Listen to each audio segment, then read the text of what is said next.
حمید اعوذ باللہ من الشیطان الرجیم ان عدت الشہور عند اللہ اثنا عشر شہرا فی کتاب اللہ یوم خلق السماوات والارض منہا اربعۃ حرم ذالک الدین القیم فلا تظلموا فیہن انفسکم۔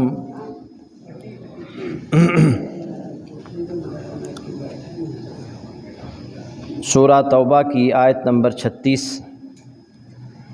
اللہ رب العزت فرما رہے ہیں ان عدت الشہور عند اللہ اثنا عشر شہرا فی کتاب اللہ، بے شک مہینوں کی گنتی اللہ کے نزدیک لوح محفوظ میں 12 ہے۔ یوم خلق السماوات والارض، یہ اسی دن سے ہے جب سے اللہ نے آسمانوں اور زمین کو پیدا کیا ہے۔ منہا اربعۃ حرم، اور ان میں سے 4 مہینے حرمت والے ہیں۔ ذالک الدین القیم، یہی مضبوط دین ہے۔ فلا تظلموا فیہن انفسکم، تم ان مہینوں میں اپنی جانوں پر ظلم نہ کرو۔ حضرات، یہ جو رجب کا مہینہ ہے، اس مہینے میں مسلمانوں نے کئی بدعات ایجاد کر لی ہیں جن کا اسلام کے ساتھ کوئی تعلق نہیں ہے، اور ان بدعات کو لوگ دین کا حصہ سمجھ کر سر انجام دے رہے ہیں۔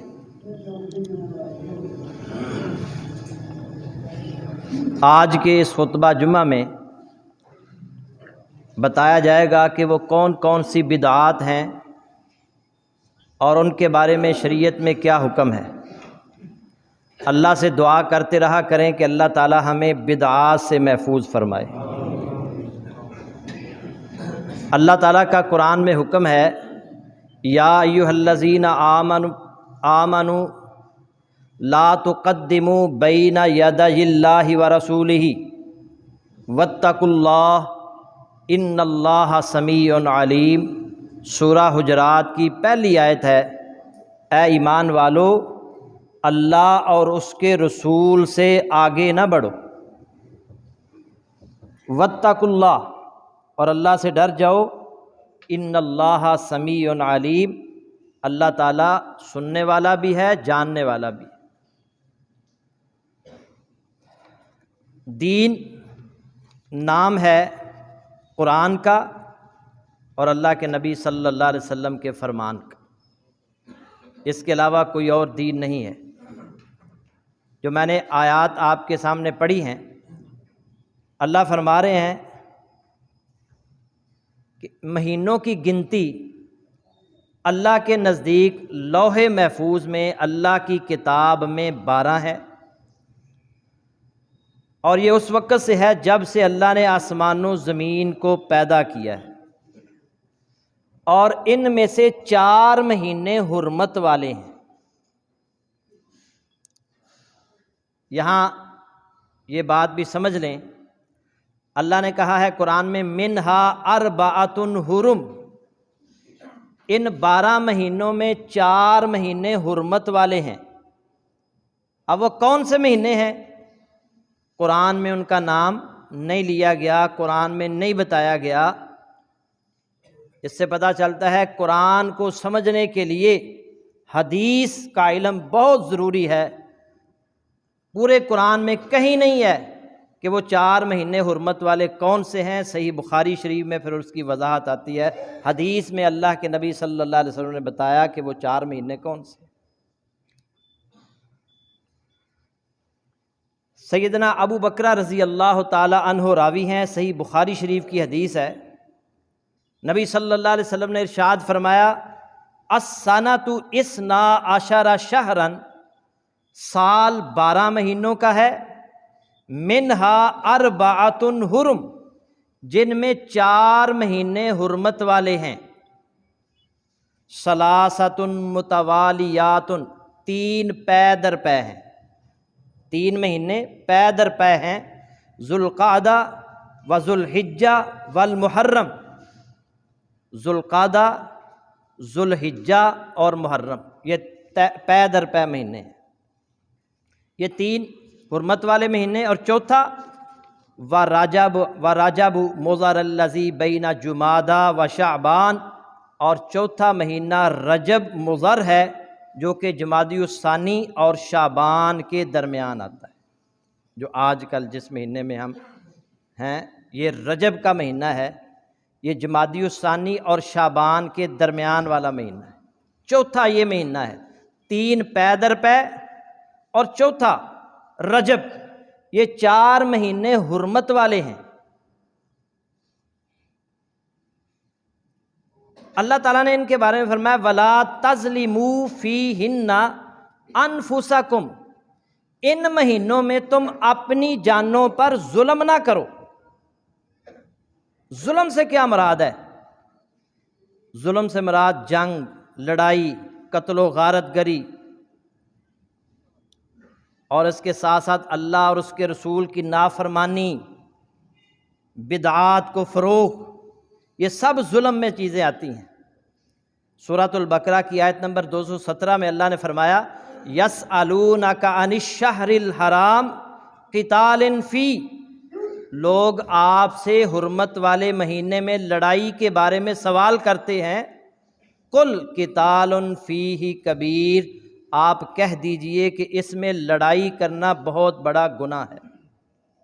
یعنی ان مہینوں میں لڑائی نہیں کرنی، ویسے پورا سال نہیں لڑائی کرنی چاہیے، لیکن ان مہینوں کے اندر خصوصاً عرب کے جو مشرک تھے وہ بھی ان مہینوں کی حرمت کا لحاظ رکھتے تھے، جنگ و جدال سے، لڑائی سے وہ بچنے کی کوشش کرتے تھے۔ ان مہینوں میں لڑائی نہیں کرنی، ان مہینوں میں اللہ کی نافرمانی نہیں کرنی، ان مہینوں میں رسول اللہ صلی اللہ علیہ وسلم کی نافرمانی نہیں کرنی، ان مہینوں میں اللہ اور اس کے رسول کے طریقے کو نہیں چھوڑنا۔ ویسے پورا سال اللہ اور اس کے رسول کے طریقے کے مطابق زندگی گزارنی چاہیے، مگر ان مہینوں میں خصوصاً زمانہ جاہلیت میں رجب کے مہینے کی لوگ حرمت کا خیال رکھتے تھے اور اس میں لڑائی نہیں کیا کرتے تھے۔ اور یہ جو لفظ ہے نا رجب، یہ ترجیب سے ہے، اس کا معنی ہے تعظیم۔ لوگ اس مہینے کی بہت تعظیم کیا کرتے تھے، عرب کے لوگ اس مہینے کی بہت تعظیم کرتے تھے، اور اس مہینے میں اپنے بتوں کے نام پر جانوروں کو ذبح کرتے تھے، اور اس رسم کا نام انہوں نے عتیرہ رکھا ہوا تھا۔ جب اسلام آیا تو اللہ رب العزت نے، رسول اللہ صلی اللہ علیہ وسلم نے یہ 4 مہینے جو حرمت والے ہیں ان کی حرمت کو برقرار رکھا ہے، ان کے احترام اور تقدس کو برقرار رکھا ہے، اور ان میں لڑائی کرنے کو کبیرہ گناہ قرار دیا ہے۔ لیکن جو رسم ان میں تھی نا، غیر اللہ کے نام پر جانور ذبح کرنے کی رسم عتیرہ، اس کو اللہ کے نبی صلی اللہ علیہ وسلم نے حرام قرار دیا۔ نبی صلی اللہ علیہ وسلم نے فرمایا، ابو ہریرہ رضی اللہ تعالیٰ عنہ حدیث کے راوی ہیں، لا فرا ولا عتیرہ، اسلام میں نہ فرا ہے اور نہ عتیرہ ہے۔ فرا کیا ہے؟ فرا سے مراد اونٹ، گائے اور بکری کا پہلا بچہ، جس کو زمانہ جاہلیت میں لوگ اپنے بتوں کے لیے ذبح کیا کرتے، جو پہلا بچہ ہوتا نا بکری کا، گائے کا، اونٹنی کا، اس بچے کو اپنے بتوں کے نام پر ذبح کرتے تھے، اس رسم کا نام فرا۔ اور عتیرہ سے مراد وہ جانور ہے جس کو لوگ رجب کے مہینے میں اپنے بتوں کے نام پر ذبح کرتے تھے۔ اللہ کے نبی صلی اللہ علیہ وسلم نے فرا اور عتیرہ دونوں کو حرام کر دیا۔ اور جانور جو ہے غیر اللہ کے نام پر ذبح کرنا یہ حرام ہے، اللہ رب العزت نے قرآن میں سورہ مائدہ کی آیت نمبر 3 میں فرمایا حرمت علیکم المیتۃ والدم ولحم الخنزیر وما احل لغیر اللہ بہ، تم پر مردار حرام ہے، والدم اور بہتا ہوا خون حرام ہے، ولحم الخنزیر سور کا گوشت حرام ہے، وما احل لغیر اللہ بہ اور جس پر اللہ کے سوا کسی اور کا نام پکارا جائے۔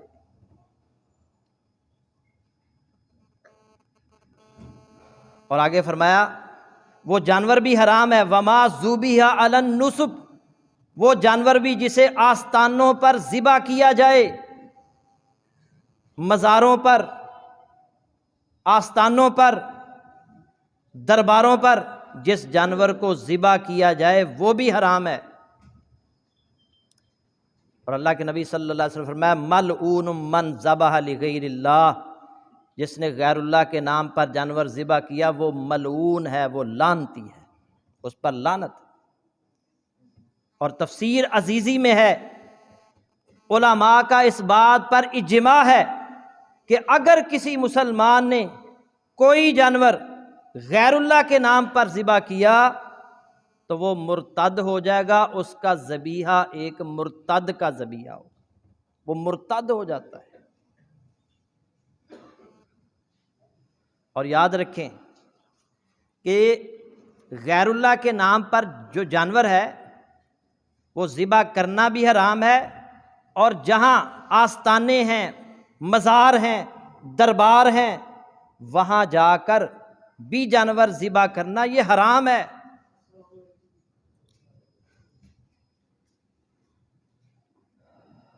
چاہے وہ بسم اللہ واللہ اکبر کہہ کر اس کو ذبح کیا جائے۔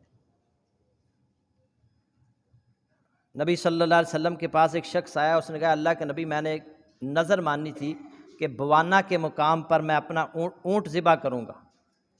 آپ صلی اللہ علیہ وسلم اس نے کہا کہ میں اپنی نظر پوری کروں؟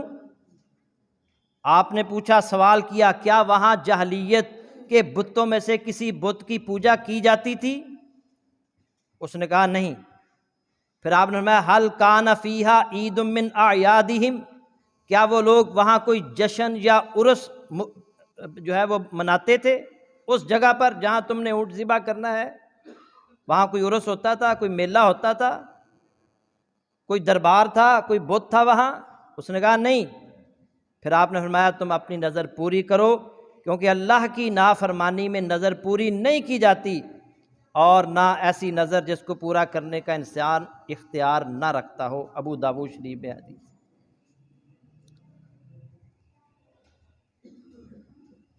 اس مہینے کے اندر کون کون سی بدعات ہیں، آئیے ان کا جائزہ لیتے ہیں۔ یہ جو رجب کا مہینہ ہے اس کی جو پہلی جمعرات ہوتی ہے نا، اس میں روزہ لوگ رکھتے ہیں، اور پھر جمعے کی جو رات ہے مغرب اور عشاء کے درمیان ایک نماز پڑھی جاتی ہے جس کا نام ہے صلاۃ الرغائب، جس میں دو دو کر کے 12 رکعتیں پڑھی جاتی ہیں، اور ہر رکعت میں سورہ فاتحہ کے بعد 3 دفعہ سورہ قدر اور 12 دفعہ سورہ اخلاص پڑھی جاتی ہے۔ پھر اس کے بعد 12 رکعتیں جب پڑھ لی جاتی ہیں تو پھر فارغ ہونے کے بعد 70 مرتبہ یہ درود شریف پڑھا جاتا ہے، اللہم صلی علی محمد النبی الامی وعلی آلہ۔ پھر اس کے بعد سجدے میں چلے جاتے ہیں اور 70 مرتبہ پڑھتے ہیں سبوح قدوس رب الملائکۃ والروح۔ اس کے بعد سر اٹھا کر 70 مرتبہ یہ دعا پڑھتے ہیں رب اغفر وارحم وتجاوز عما تعلم انک انت العزیز الاعظم، اور کہتے ہیں جی اس کے بعد آپ جو بھی اللہ سے دعا کریں گے اللہ اس دعا کو قبول کرے گا۔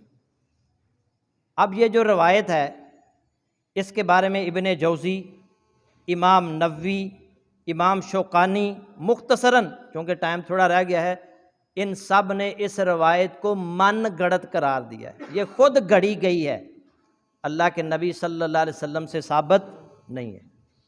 اسی طرح مختصراً رجب کے مہینے میں نا مخصوص روزے بھی رکھے جاتے ہیں۔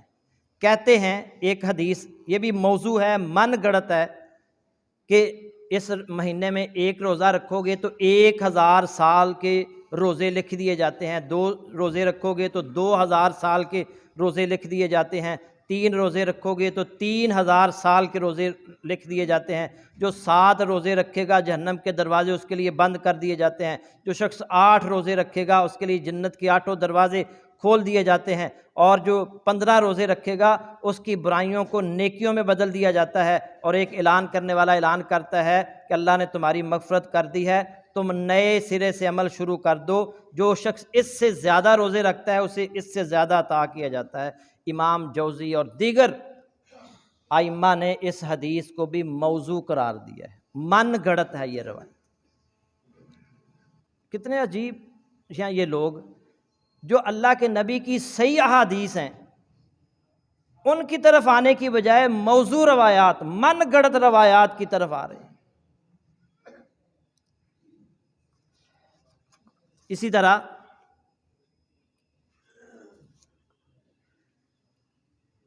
اس مہینے کی جو 27ویں رات ہے معراج، شب معراج، اس میں ساری رات لوگ عبادت کرتے ہیں اور اگلے دن کا روزہ رکھتے ہیں۔ نبی صلی اللہ علیہ وسلم کو اس رات معراج کروائی گئی، تو اس لیے وہ کہتے ہیں جی یہ رات جو ہے نا وہ خصوصی عبادت کی رات ہے، اس رات میں عبادت کرنی چاہیے اور اگلے دن کا روزہ رکھنا چاہیے۔ اور یہ یاد رکھیں، آئندہ جو خطبہ انشاءاللہ میں پڑھاؤں گا وہ معراج کے حوالے سے ہے، اسراء اور معراج۔ بہت سارے لوگ سوالات کرتے ہیں، کچھ ہمارے یہ ایک غامدی صاحب ہیں، انہوں نے لوگوں میں یہ بات، جو پڑھے لکھے لوگ ہیں ان کے ذہنوں میں یہ بات ڈال دی ہے کہ اللہ کے نبی صلی اللہ علیہ وسلم کو معراج جو ہے نا وہ خواب میں ہوئی۔ تو اس پر انشاءاللہ میں آپ کے سامنے دلائل رکھوں گا کہ خواب میں نہیں ہوئی، اللہ کے نبی صلی اللہ علیہ وسلم کو جسم اور روح کے ساتھ اللہ رب العزت نے معراج کروائی۔ بہرحال یہ جو 27ویں شب ہے اس میں عبادت، اور یہ بھی یاد رکھیں اللہ کے نبی صلی اللہ علیہ وسلم کو معراج ہوئی ہے مگر اس کی تاریخ میں شدید اختلاف ہے۔ کوئی کہتا ہے ربیع الاول کے مہینے میں ہوئی ہے، کوئی کہتا ہے رجب کے مہینے میں ہوئی ہے، بعض ائمہ کے نزدیک 36 اقوال ہیں، بعض کہتے ہیں 10 اقوال ہیں، بعض کہتے ہیں 6 اقوال ہیں۔ الرحیق المختوم میں صفی الرحمن مبارک پوری رحمۃ اللہ علیہ نے کہا ہے کہ 6 اقوال ہیں، کوئی کہتا ہے رجب کے مہینے میں، کوئی کہتا ہے اور جو ہے وہ ربیع الاول کے مہینے میں، کوئی اسی طرح اور۔ تو جب اس کی تاریخ کا تعین ہی نہیں ہے، اور پھر اللہ کے نبی صلی اللہ علیہ وسلم کی زندگی میں یہ دن کئی بار آیا، اللہ کے نبی صلی اللہ علیہ وسلم نے اس رات میں نہ عبادت کی ہے، نہ عبادت کرنے کا کوئی حکم دیا ہے، اور نہ روزہ رکھنے کا کوئی حکم دیا ہے۔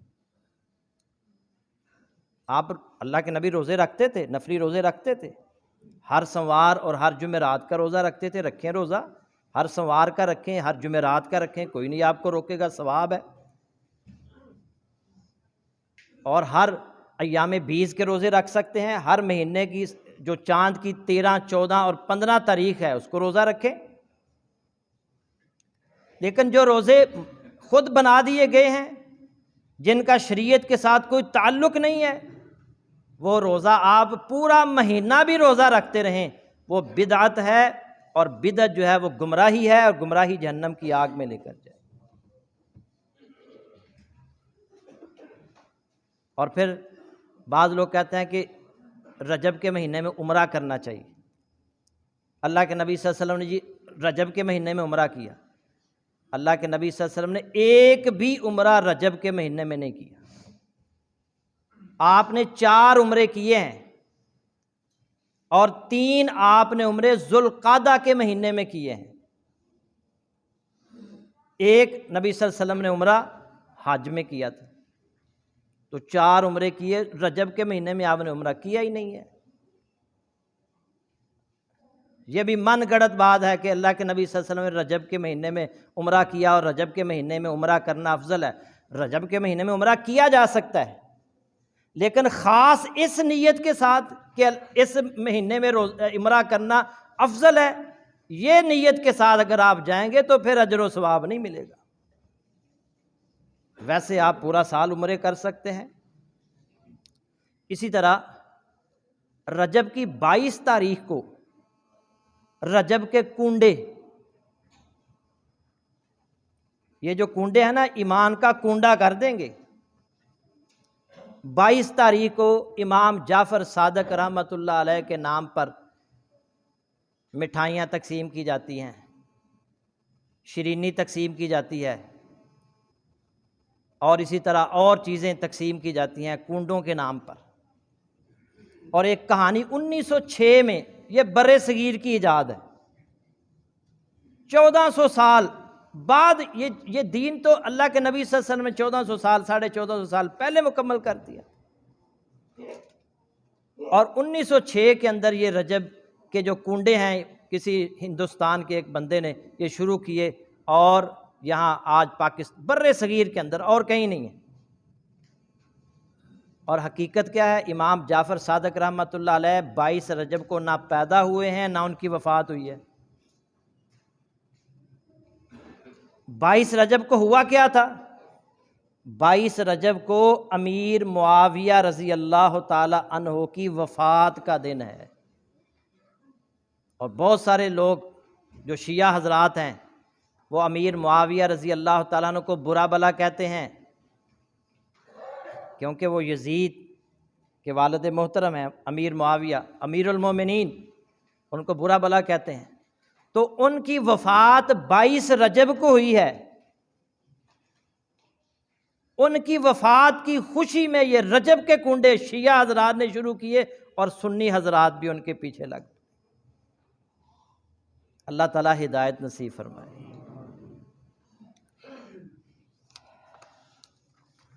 اللہ کے نبی صلی اللہ علیہ وسلم نے فرمایا، من کذب علی متعمدا فلیتبوأ مقعدہ من النار۔ بخاری کی حدیث ہے، جو شخص جان بوجھ کر مجھ پر جھوٹ بولے وہ یقین کر لے کہ اس کا ٹھکانہ جہنم ہے۔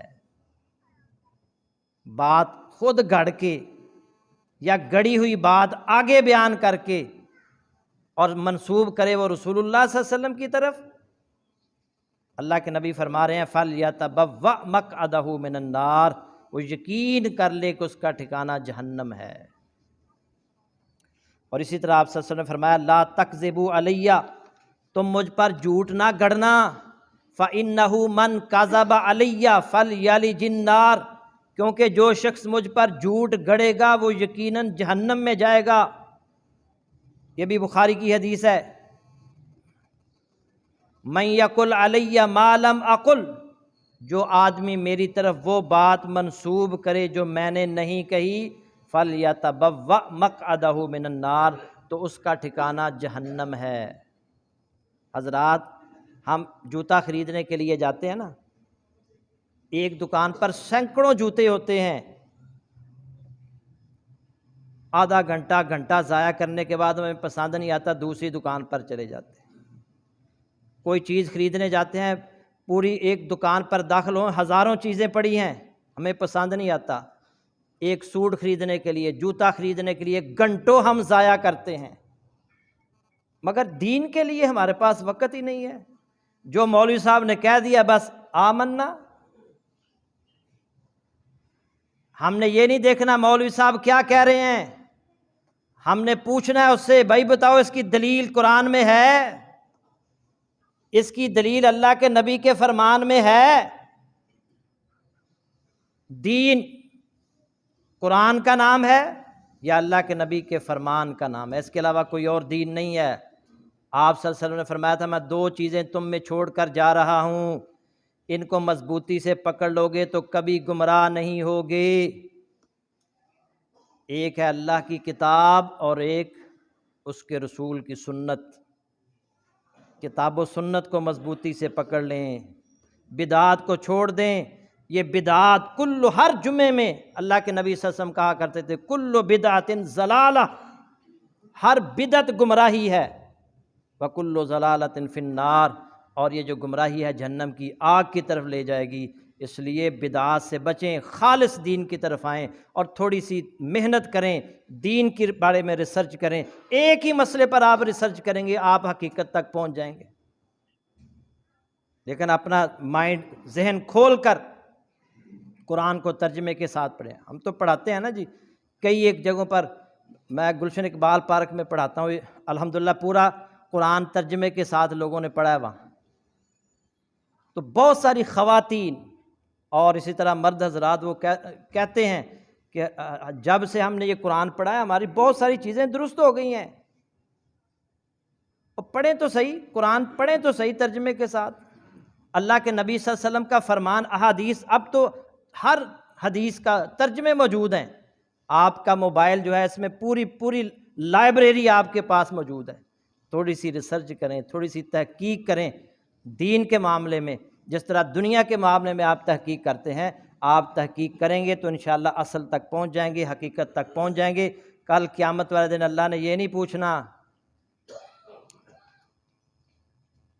وہاں پر جو پوچھا جائے گا نا دین، اصل دین جو ہے نا، من نبیو کا، قبر میں جو سوال ہوں گے، پیچھے آپ 5 جمعے سن چکے ہیں، تمہارا رب کون ہے، کیسے پتہ چلے گا؟ قرآن و حدیث سے۔ تمہارا نبی کون ہے؟ قرآن و حدیث سے پتہ چلے گا۔ اور تمہارا دین کیا ہے؟ اس کا بھی قرآن و حدیث سے پتہ چلے گا۔ دین قرآن اور نبی کے فرمان کا نام ہے۔ اس پر آئیے، اللہ تعالیٰ سے دعا ہے کہ اللہ تعالیٰ ہمیں قرآن و حدیث پر عمل پیرا ہونے کی توفیق عطا فرمائے۔ وآخر دعوانا الحمدللہ رب العالمین۔